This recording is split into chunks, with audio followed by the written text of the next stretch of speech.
Cold Heart is alive. You see it right there, that Poly 6. Beautiful, thick scent. I'm loving it. Check it out.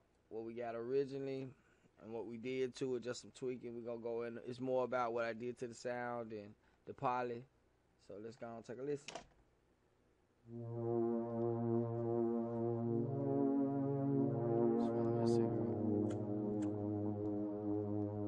don't mind. Now we're going to listen to it. Take that thing out. Check it out.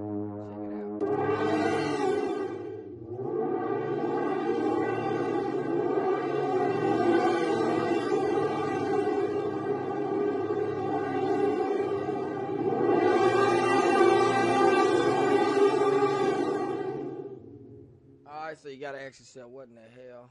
I'm sorry about the cussing. So what we did is we went up into our modulation routing. And we just CV in. Let's flip down here, flip it back. I'm sorry, I got ahead of myself. As you see, the CVs are coming from where? Same thing, another set of effect compressors. We use two of them so I can modulate two different things with slightly different levels of compression, which is what gave it that roary sound. Taking split your incoming signal and take one version, shoot it straight up. Take another version, that's the sound we're hearing. Take another version, send it into the compressor so we can tweak the compression, get the reduction off of the compression. We did it twice so we could use the reverse of one and the negative and bipolar. Alright, you know that. Flip that around. Alright. So all we're modulating here is, you see these parameters. If you can see this, I blocked it. Little delay, little shift, semitone little shift. I love this poly though. That's part one. So alright, if you don't know how to do it, I think I explained it. It's simple modulation. Alright, now let's go over here. This is the secondary thing I wanted to do today on this tutorial, which is, I was watching somebody, I'm sorry I can't remember your name, man, but he was kind of talking about the same thing that I used to do, which was take Regents effects and then give them my own spice. Throw this on them and that on them, but I think that's why they built all these effects. But to get you interested in them and kind of figure out how it works, you got shortcuts, you know? So, this right here is actually, as you see, a 4-band limiter.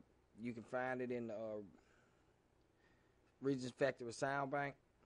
But what I did to it, I'm going to let you hear it first. Let's switch this over. We're on the other screen. Sorry, you can't see that. All right, let's go. I know the piano sucks. I just was doing something to play with the effects. Sorry. It's not about the notes. It's about the sound. All right, so check it out. This is what it sounds like.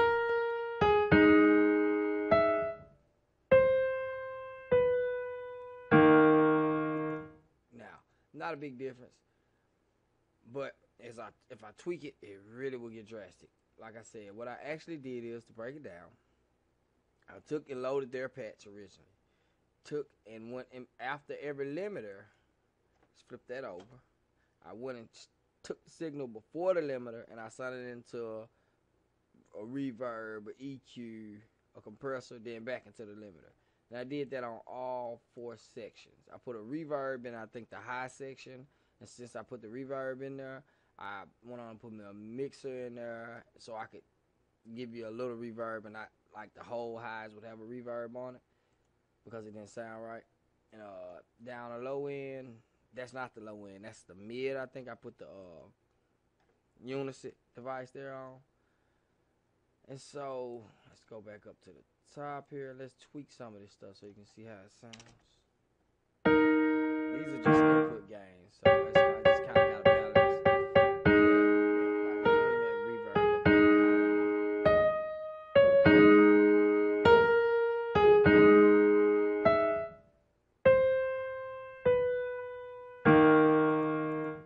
high. And this is something I learned over time. When you reverbing, you pretty much gotta EQ your reverb because it's so big and it's taking up so much space, and all the extra low energy is just sucking out of your mix.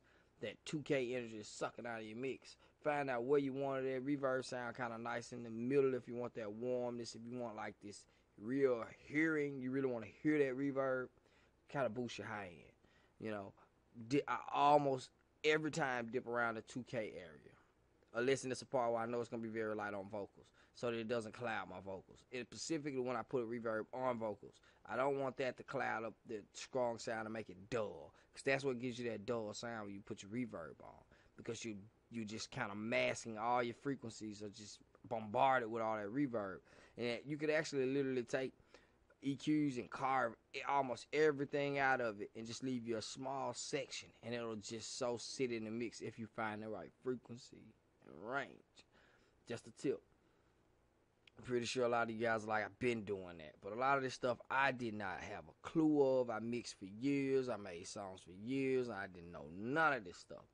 So, back to the point right here. Like I said, just threw a little on the high end, little unison down there on probably the middle band or something like that. This could be used as on the whole track, but I just use it on one sound. It's not designed for one sound, but as I was creating it, just was trying to throw some ideas out there, let y'all know, I appreciate y'all, man. Cold Heart is out. Let's do it.